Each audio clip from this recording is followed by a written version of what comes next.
मंचावरील सर्व मान्यवर आणि समोर उपस्थित सर्व माझ्या भगिनी आणि बंधूंनो, आज अतिशय आनंदाची गोष्ट आहे की मुंबईमध्ये निवडणूक सुरू झाल्यानंतर पहिल्या प्रचार कार्यालयाचं उद्घाटन आज उत्तर मुंबईमध्ये होत आहे। उत्तर मुंबई हा आपल्या महायुतीचा गड आहे।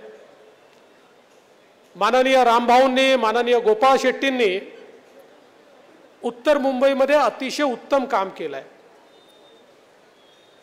एक प्रकारे लोकप्रतिनिधी कसे असले पाहिजेत याचा वस्तुपाठ हा आपल्याला यांनी खऱ्या अर्थाने दाखवून दिला आणि आज आमच्या सगळ्यांकरता ही अत्यंत आनंदाची आणि गर्वाची गोष्ट आहे की टीम मोदींमधले एक अत्यंत महत्त्वाचे खेळाडू ज्यांनी मोदीजींच्या मंत्रिमंडळामध्ये एक परफॉर्मिंग मंत्री म्हणून आपलं नाव कमावलं, जे मुंबईचे सुपुत्र आहेत आणि रेल्वे मंत्री म्हणून असतील, कॉमर्स मंत्री म्हणून असतील किंवा वेगवेगळे जे त्यांनी पोर्टफोलिओज पाहिले, प्रत्येक ठिकाणी आपला एक ठसा ज्यांनी उमटवला आणि त्यासोबत राज्यसभेमध्ये नेते म्हणून मोदीजींसोबत जे त्या ठिकाणी बसतात असे पियुष गोयलजी आपल्या उत्तर मुंबईला उमेदवार म्हणून मिळाले। ये वाला लेते हैं। Inverter AC. आप गैम्बलर हो ना? गैम्बलर? जुआ खेलते हो ना? तुम जुआ खेलते हो? अरे नहीं, ये तो कुछ भी बोले जा रहे हैं। इतनी महंगी और नाजुक एसी खरीद कर स्टेबलाइजर नहीं लोगे तो ये जुआ नहीं हुआ तो क्या हुआ? सिर्फ एक फ्लक्चुएशन आपके इन्वर्टर एसी के पार्ट्स को डैमेज कर सकता है। उसे वी गार्ड से सुरक्षित रखिए। V guard, India's number 1 stabiliser. मी खरोखर माननीय मोदीजींचे, नड्डाजींचे, अमित भाईंचे आभार मानतो की आमच्या पियुषजींना त्यांनी आमच्याचकडे पाठवलं आणि त्यामुळे निश्चितपणे येत्या काळामध्ये पियुषजींच्या माध्यमातून आपल्या मुंबईचे प्रश्न ते तसेही सोडवतच होते। आशिषजींनी सांगितलं त्यांनी काय काय केलं, पण एक हक्काचा माणूस हा मोदीजींसोबत आपल्याला मिळणार आहे आणि म्हणून मी आज या निमित्ताने पियुषजींचं खूप खूप स्वागत करतो, अभिनंदन करतो। पियुषजी, आशिषजी म्हणाले ते खरं आहे। इथे काँग्रेस आणि उबाठामध्ये पहिले तुम चाललं होतं। ही सीट कोणीच घ्यायला तयार नव्हतं। ते म्हणायचे नाही तुम्ही घेऊन टाका, हे म्हणायचे नाही तुम्ही घेऊन टाका। शेवटी उबाठाने काँग्रेसच्या माथी मारली। आता काँग्रेसवाले शोधत फिरतात उमेदवार द्या, उमेदवार द्या। जसं होतं ना, घर मिळेल का घर, तसं उमेदवार मिळेल का उमेदवार, उमेदवार मिळेल का उमेदवार, अशा प्रकारची परिस्थिती काँग्रेसवाल्यांची झाली आहे।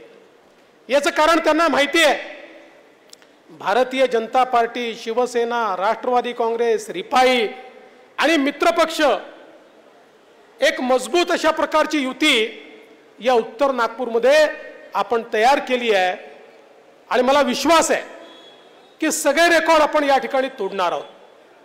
आज मुंबईमध्ये ज्या प्रकारे आपल्या सरकारने मोदीजींच्या नेतृत्वात गेल्या 10 वर्षात विकास केला, माझा सवाल आहे 25 वर्ष उद्धवजींच्या अधिपत्याखाली मुंबईची महानगरपालिका होती। एक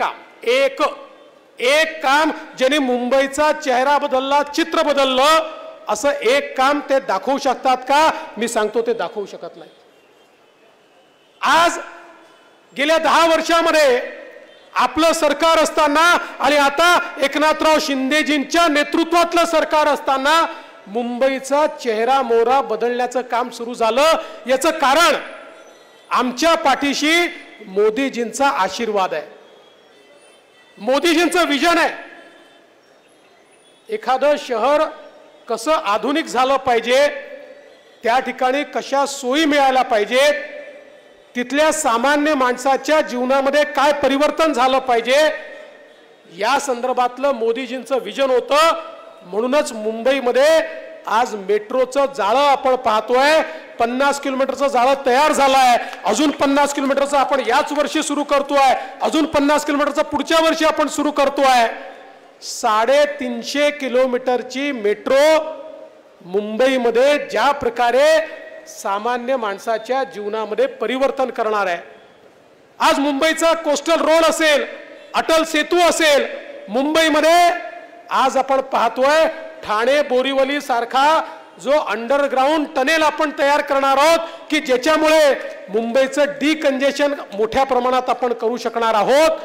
वेगवेगळे जे प्रकल्प आहेत, मी या सगळ्या प्रकल्पाचं नाव या ठिकाणी घेणार नाही, पण मुंबई बदलण्याचं काम आम्ही केलंय.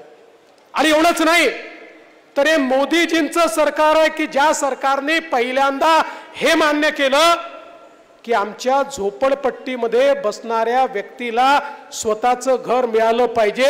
आणि पहिल्यांदा केंद्र सरकारने याला मान्यता दिली की केंद्राच्या जागेवर झोपडपट्टी असेल तर केंद्र सरकार SRA करण्याकरता किंवा आमच्या झोपडपट्टी वासियांचं त्याच ठिकाणी पुनर्वसन करण्याकरता आपली जमीन उपलब्ध करून देईल. आणि त्याची सुरुवात केंद्र सरकारने केली. त्यामुळे खऱ्या अर्थानं मुंबईतल्या झोपडपट्टी वासियांचं जीवन हे बदलण्याचं काम आज या ठिकाणी मोदी सरकारमध्ये सुरू झालेलं आहे. मला कल्पना आहे उत्तर मुंबईमध्ये मोठा भाग असा आहे की ज्या ठिकाणी काही ठिकाणी वनसंज्ञा लागलेली आहे.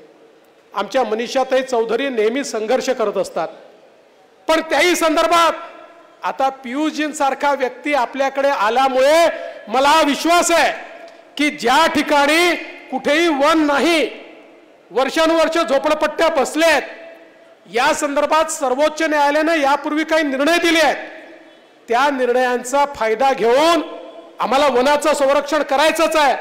मुंबईतल्या वनांचं संरक्षण करू, वन वाढवू, पण त्याच वेळी ज्या ठिकाणी संज्ञा आल्या आहेत पण वन नाही आहेत आणि झोपडपट्ट्या बसलेल्या आहेत, अशा लोकांनाही कशा प्रकारे दिलासा देता येईल या संदर्भात पियुषजींच्या नेतृत्वात यापुढे आम्हाला केंद्र सरकारकडे काम करता येईल. मी आपल्याला सांगू इच्छितो, मोदी सरकारने वर्षानुवर्ष आमच्या विदर्भातला अशाच प्रकारचा झुडपी जंगलाचा प्रश्न होता की ज्या ठिकाणी झुडपी जंगलाचं बिरुद पडलं होतं परंतु जंगल नव्हतं. आमचं रेल्वे स्टेशन हे झुडपी जंगलावर आहे, अनेक हायकोर्ट बिल्डिंग झुडपी जंगलावर आहे. त्या संदर्भात मोदी सरकारने पुढाकार घेतला आणि त्या संदर्भातला कोर्ट कमिशनर अपॉइंट झाला. त्याचा अहवाल सुप्रीम कोर्टात गेलाय. मला अपेक्षा आहे की त्या माध्यमातून तो प्रश्न देखील सुटतोय. तशाच प्रकारे मुंबईतला प्रश्न देखील सोडवण्याचा प्रयत्न हा पियुषजींच्या नेतृत्वात आम्ही करू. आणि मला विश्वास आहे आपल्याला मुंबई ही स्लम मुक्त करायची आहे. स्लम मुक्त करायची आहे याचा अर्थ आम्ही काँग्रेसी लोकांसारखे नाही आहोत. त्यांनी गरिबी हटावचा नारा दिला, पण गरिबीने हटवली, गरीब हटवले. गरीब, आम्हाला गरिबी हटवायची आहे. मोदीजींनी गरीब कल्याणाचा अजेंडा घेतलाय. गरीबाला घर मिळालं पाहिजे, गरीबाला शौचालय मिळालं पाहिजे, गरीबाला पाणी मिळालं पाहिजे, गरीबाच्या जीवनामध्ये परिवर्तन झालं पाहिजे. हे जे मोदीजींचं स्वप्न आहे ते या मुंबईच्या गरीबाच्या जीवनामध्ये, मुंबईतल्या झोपडपट्टीवासियाच्या जीवनामध्ये करण्याचा प्रयत्न आम्ही करणार आहोत. एक व्हायब्रंट शहर म्हणून या मुंबईमध्ये आपल्याला येत्या काळामध्ये बदल करायचा आहे. आणि आमचे मुख्यमंत्री एकनाथराव शिंदेजी यांच्या नेतृत्वामध्ये मुंबईमध्ये आपला western express highway, western express highway 60% मुंबईचा ट्रॅफिक हा वेस्टर्न एक्सप्रेस हायवेवरनं जातो. आज आपल्या मेट्रोच्या माध्यमातून तर तो डिकंजेस्ट आपण करतोच आहे, पण त्याच वेळी आपल्याला कल्पना आहे की वरळी बांद्रा सीलिंग नंतर बांद्रा वर्सोवा सीलिंगचं काम सुरू केलं आहे. वर्सोवापासनं मडपर्यंत आपण सीलिंग करणार आहोत आणि त्यातनं वेगवेगळ्या ठिकाणी लिंक देऊन अख्खा जो वेस्टर्न एक्सप्रेस हायवे आहे याच्यावरचा ट्रॅफिक डिकंजेस्ट करण्याचं काम हे आपल्या सरकारच्या माध्यमातून या ठिकाणी होणार आहे. आणि त्यामुळे आमचे जे वेस्टर्न सबअर्ब्स आहेत यांना खूप मोठा दिलासा हा या ठिकाणी मोदी सरकार आणि महायुतीच्या सरकारच्या माध्यमातून मिळणार आहे. आणि म्हणून बंधू भगिनींनो, ही जी निवडणूक आहे ही सामान्य माणसाच्या विकासाची निवडणूक आहे. आणि सगळ्यात महत्त्वाचं काय आहे? सगळ्यात महत्त्वाचं आहे देशाची कमान मोदीजींच्या हातामध्ये गेली पाहिजे. मला कधी कधी आश्चर्य वाटतं की ज्यावेळी मी बघतो काँग्रेस पार्टी असेल, उबाठा असेल, हे मोदीजींबद्दल ज्या प्रकारचं वक्तव्य करतात, ज्या प्रकारे ते बोलतात, मला आश्चर्य वाटतं. खरं म्हणजे आज या देशामध्ये ज्या प्रकारे गेल्या 10 वर्षामध्ये मोदीजींनी परिवर्तन केलं, ज्या प्रकारे एक मजबूत भारत मोदीजींनी तयार केला, 25 कोटी लोकांना गरिबी रेषेच्या वर आणण्याचं काम हे मोदीजींनी केलं. 20 कोटी लोक जे कच्च्या घरात राहत होते ते आता पक्क्या घरात राहतात, हे मोदीजींनी केलं. 50 कोटी लोक ज्यांच्या घरामध्ये नळ नव्हता, पाणी नव्हतं, आमच्या माता भगिनींना हंडा घेऊन जावं लागायचं, त्या 50 कोटी लोकांच्या घरामध्ये 5 वर्षामध्ये शुद्ध पाण्याचा नळ पोचवण्याचं काम मोदीजींनी केलं. आणि त्याच वेळी एक मजबूत भारत, ज्या भारताकडे चीनही वाकडी नजर करू शकत नाही आणि पाकिस्तानही वाकडी नजर करू शकत नाही, असा भारत तयार करण्याचं काम हे मोदीजींनी केलं. आणि म्हणून मोदीजींनी तर सांगितलं, आम्ही सांगतो गेल्या 10 वर्षात एवढं काम झालं, एवढं काम झालं. आम्हाला वाटलं किती काम 10 वर्षात झालं, पण मोदीजी म्हणाले अरे पिछले 10 साल तो ट्रेलर था, पिक्चर अभी बाकी है. अगले 5 साल में पिक्चर देखने को मिलेगा. अगले 5 साल में विकसित भारत की ओर हम जाएंगे. अगले 5 सालों में हमारे देश का युवा, हमारे देश की महिलाएं, हमारे देश के अनुसूचित जाति जमाती के लोग, हमारे देश के पिछड़े लोग, हमारे देश का किसान, सभी के जीवन में एक ऐसा परिवर्तन आएगा और भारत ऐसी दिशा में जाएगा कि फिर भारत को कोई रोक नहीं पाएगा. उस और भारत को ले जाने का काम मोदी जी कर रहे हैं. और अभी अभी मोदी जी परसों रिजर्व बैंक के कार्यक्रम में आए थे, तो बोलते बोलते मोदी जी ने कहा, अधिकारियों को कहा, अभी 1 महीना आपको हमारी तरफ से कोई तकलीफ नहीं है, हम प्रचार में जुटे हुए हैं, तो 1 महीना आप तैयारी कर लो. जिस दिन शपथ लूंगा उसके दूसरे दिन से धमाधम काम करना है और भारत को बदलना है. अशा प्रकारची ज्यांची मानसिकता आहे, ज्यांच्या जीवनामध्ये कामाच्या व्यतिरिक्त काही नाही आहे. आणि म्हणून मुंबईकरांनो, मी केवळ उत्तर मुंबईबद्दल बोलत नाही, तर संपूर्ण मुंबईच्या जनतेला या ठिकाणी आव्हान करू इच्छितो की ज्या वेळी तुम्ही भारतीय जनता पार्टी किंवा शिवसेनेच्या उमेदवाराचं बटन दाबाल, ते वोट मोदीजींना मिळेल. आणि अन्य कोणाचीही बटन दाबली तर वोट राहुल गांधींना मिळेल. आता मुंबईकरांनी ठरवायचं आहे. कारण उद्धवजींचे नेते कोण? राहुल गांधी. काँग्रेसचे नेते कोण? राहुल गांधी. आमचे नेते कोण? मोदीजी. शिंदे साहेबांचे नेते कोण? मोदीजी. अजितदादांचे नेते कोण? मोदीजी. आमची अशी ट्रेन आहे, ज्या ट्रेनला मोदीजींचं इंजिन आहे आणि त्याला आम्ही सगळ्या बोग्या लावल्या आहेत आणि आम्ही सगळे आपली ताकद घेऊन त्यात बसलो आहे. आमच्या ट्रेनमध्ये सामान्य माणसाला बसायची जागा आहे. आमच्या ट्रेनमध्ये सामान्य माणसाला बसायची जागा आहे.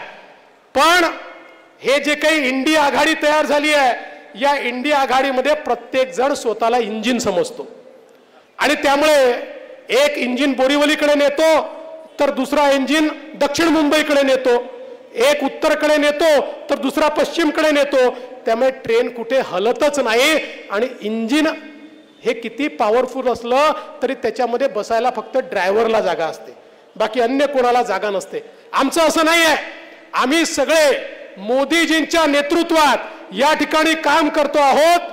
मोदीजींच्या नेतृत्वामध्ये आमची ट्रेन ही मोदीजींचं इंजिन आहे. आमच्या बोग्यांमध्ये प्रत्येक व्यक्तीला बसण्याची जागा आहे. समाजाच्या प्रत्येक व्यक्तीला घेऊन ही विकासाची ट्रेन घेऊन आम्ही जाणार आहोत. आणि म्हणून मुंबईकरांनी विचार करायचा आहे, मोदीजींच्या ट्रेन मध्ये बसायचं का राहुल गांधीचं न चालणारं इंजिन. म्हणजे खरं इंजिन तर काल आमच्या सोबत आलं. जे मुंबईतलं चालणारं इंजिन होतं त्या इंजिननी सांगितलं की मोदीजींच्या इंजिनलाच आम्ही ताकद देणार आहोत, मोदीजींच्या पाठीशीच आम्ही आहोत. काल राज ठाकरेंनी स्पष्टपणे सांगितलं की या देशाचा विकास मोदीजी करू शकतात. आणि म्हणून त्यांनी कुठलीही शर्त न ठेवता बिनशर्त पाठिंबा मोदीजींना दिला. मी त्यांचे देखील आभार मानतो की देशाला काय हवं आहे याची नाडी राज ठाकरेंना समजली. आणि म्हणून त्यांनी निश्चितपणे जनतेच्या हिताचा निर्णय घेतला. आता एक मजबूत गाडी आपली आहे. माझी आपल्याला विनंती आहे, आपल्याला संधी आहे, उत्तर मुंबईला रेकॉर्ड करण्याची संधी आहे. त्यामुळे आज तुम्हाला एवढीच विनंती करतो, निवडून तर तुम्ही पियुषजींना आणणारच आहात, पण रेकॉर्ड मताने निवडून आणा आणि उत्तर मुंबईचं नाव मोठं करा. एवढीच विनंती करून माझं बोलणं संपवतो. धन्यवाद. जय हिंद, जय महाराष्ट्र.